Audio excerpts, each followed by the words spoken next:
buenos días, tarde o noche, soy José Seño y hoy voy a hablar sobre CMOS. Principalmente vamos a abarcar lo siguiente: ¿qué es CMOS? ¿Cuál es su función como opera? ¿Cuáles son las ventajas que tiene? ¿Cuáles son sus aplicaciones? ¿Dónde se encuentra en la vida cotidiana? ¿Cuáles son las fórmulas que se utilizan? ¿Cuáles son las configuraciones que se necesitan para que se pueda operar? ¿Cuál es su significación física? Y por último vamos a hacer unos ejercicios prácticos pero básicos de CMOS. Bueno, comencemos. ¿Qué es CMOS? CMOS es un acrónimo de Complementary Metal Oxide Semiconductor, que en español es semiconductor complementario óxido metálico, que en pocas palabras es una tecnología fundamental para la creación de circuitos integrados, que se caracteriza por su bajo consumo de energía y su alta densidad de integración, lo que lo vuelve una tecnología dominante en la electrónica moderna. ¿Cuáles son sus funciones o cómo opera?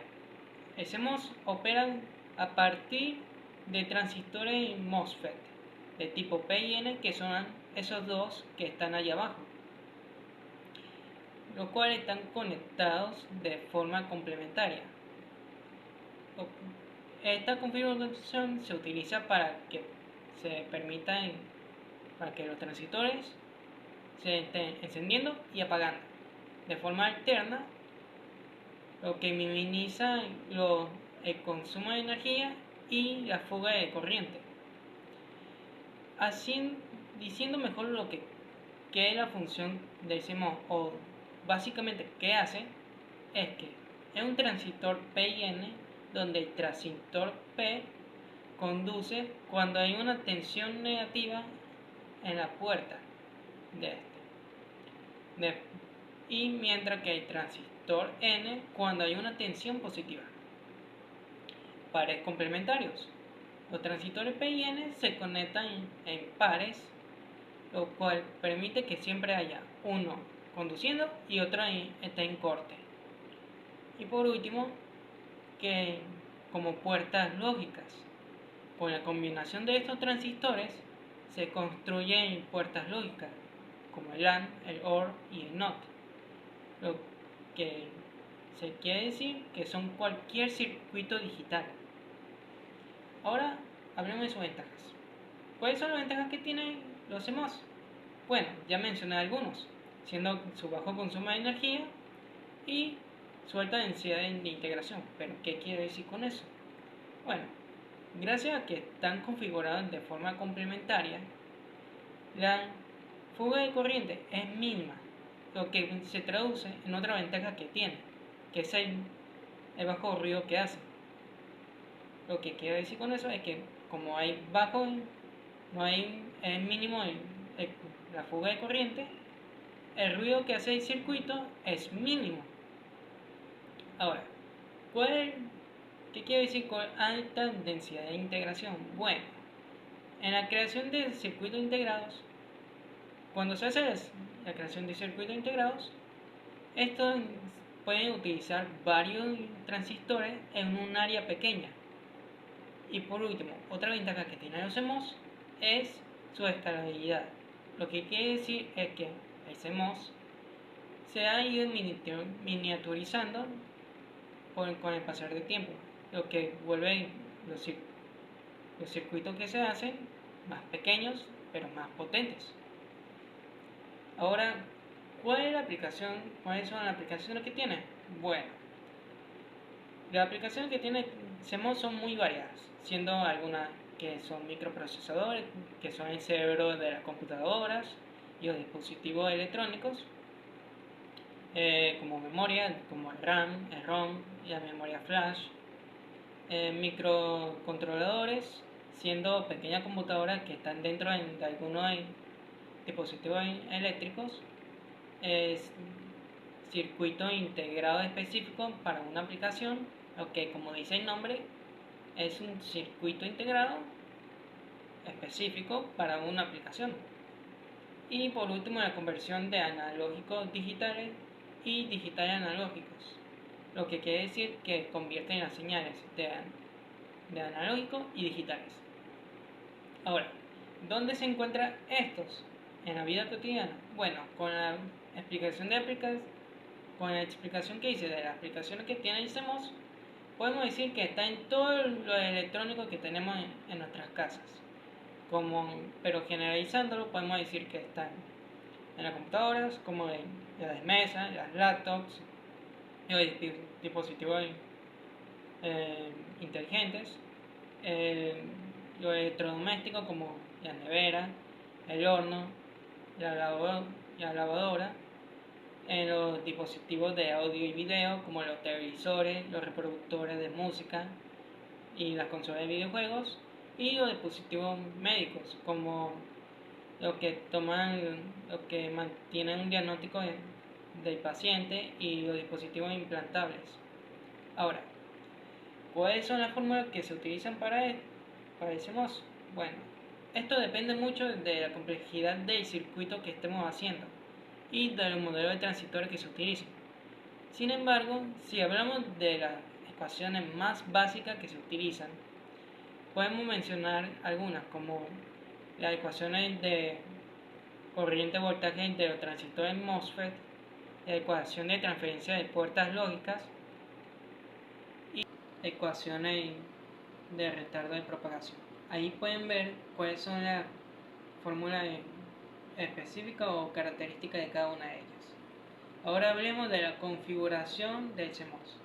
La configuración del CMOS implica cómo están conectados los transistores MOSFET de tipo P y N, que dan forma a las diversas puertas lógicas de AND, OR y NOT, lo que en última instancia es circuitos complejos. Dependiendo de cómo estén conectados, podemos determinar cuál es la función lógica que va a tener el transistor en el circuito. Ahora, ¿qué elementos tenemos que tomar en cuenta cuando vayamos a configurar el CMOS? Son los siguientes.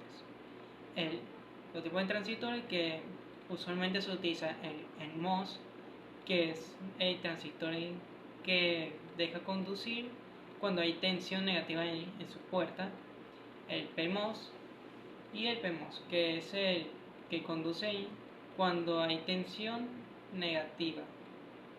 Ahora, también están las conexiones.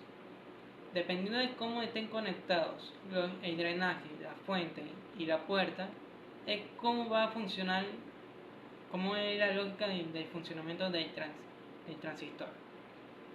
Las dimensiones. Dependiendo del tamaño físico que tenga el transistor, este puede influenciar en la velocidad, la conducción y el consumo de energía que tenga. El voltaje umbral. Dependiendo del voltaje de puerta que tenga, podrá permitir conducir la corriente. Y por último, los materiales que se utilicen para la fabricación de esto, donde dependiendo de qué materiales se utilicen para su fabricación, pueden influenciar en las características eléctricas que tengan. Ahora, habiendo dicho todo eso, ¿cuál es su significado físico? El significado físico del CMOS radica en la capacidad de controlar la corriente que pasa, el flujo de corriente que pasa a través de un canal semiconductor mediante el voltaje de una puerta metálica. A partir de este principio físico, se han creado varios electrodomésticos, varios aparatos eléctricos pequeños y eficientes, revolucionando la electrónica moderna. Ahora, vamos a ver algunos ejercicios. Vamos a ver, como dije al principio, ejercicios y su simulación, pero van a ser muy básicos. Comencemos. Veamos el primer ejercicio. El primer ejercicio es utilizando la ecuación corriente-voltaje de MOSFET, donde dice el enunciado: don el inversor CMOS alimentado por 5 voltios para que el voltaje umbral de 1 voltio pase por 2 transistores de 20 microamperes dividido entre el voltaje elevado a 2 que P del 10 microamperes dividido entre el voltaje elevado a 2 y la anchura y largo del tipo N, que es igual a 2 por el anchura y largo del tipo P, que es 10, donde nos dicen determine el valor que produce mediante la transición del nivel alto al nivel bajo en un inversor CMOS y determine el pico actual durante la transición. Ahora, si pueden ver en la imagen en negro, aquí ya tenemos todo ordenadito. Su voltaje es 5 voltios, su umbral de voltaje donde en el tipo P va a ser menos 1 voltio y en el tipo N 1 voltio. Donde su KP, como ya dije anteriormente, su anchura en el tipo P igual, el KN ya lo dije, y por último el anchura y largo del tipo negativo, donde va a ser, como dije, el 2 por la anchura del positivo, que es 10, entonces sería 20. Bueno, ahora utilizando la fórmula en la ecuación de corriente voltaje de MOSFET, igualamos el nivel alto con el nivel bajo de inversor de CMOS, que es el de tipo P y el tipo N. El tipo N y el tipo P.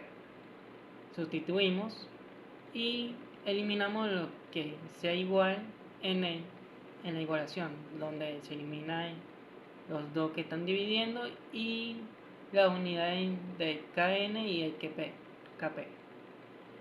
Además de que se restan el menos 5 voltios y el más 1 más 1 voltio y se desglosa lo que está entre paréntesis elevado a la 2.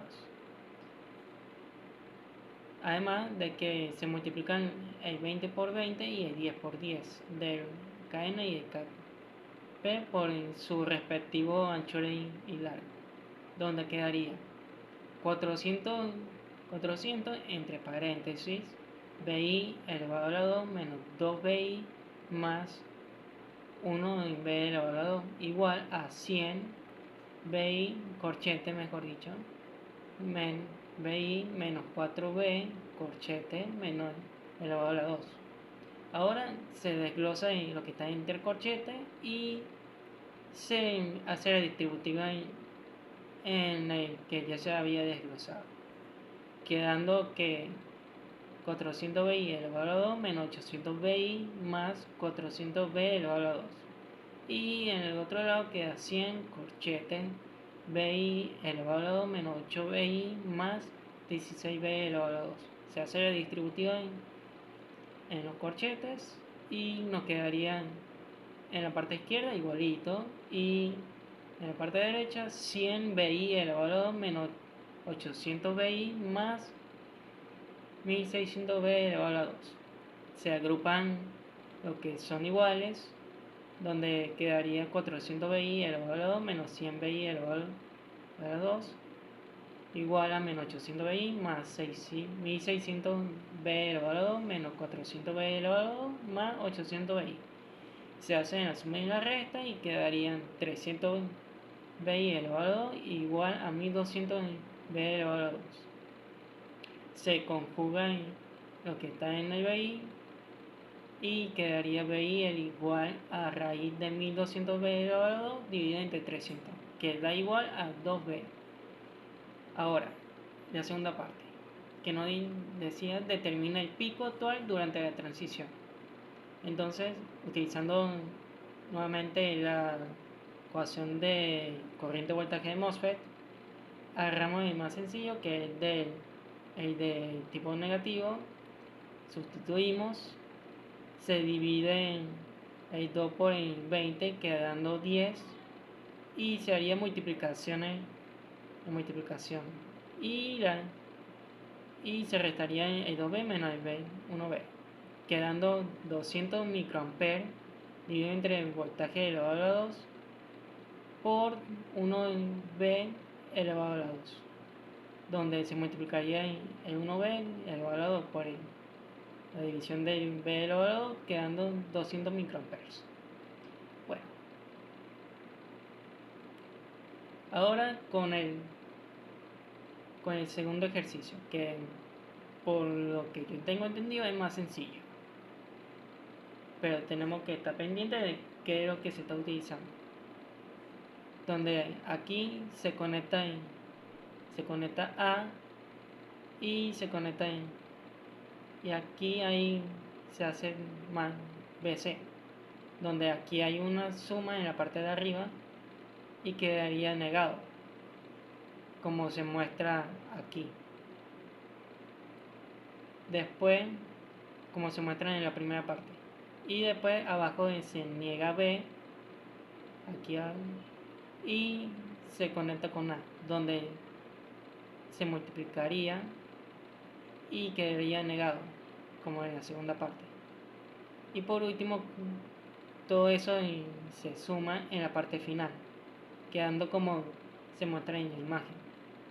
Y como se tienen aquí arribita, lo que se multiplica o se suman, se separan y se suman o se multiplican dependiendo. En este caso quedan, como es suma, se dividen y quedan uno sumando, queda uno ahí multiplicando el otro, donde se quitan las igualaciones y queda A más BC por A B negada, que se hace la distributiva y tal, y quedaría A por A por B negada más A por B negada por B y C, donde A por A es como son iguales, queda igual a 1 y con B negada. Y después está B negada por B, donde eso sería 0 por 1 y 0 por 0 y quedaría 0, lo que nos quedaría con AB. Bueno, con todo eso ya dicho, termino mi exposición, espero que todo quede aclarado. Si hay alguna duda, manda un mensaje por el foro. Gracias.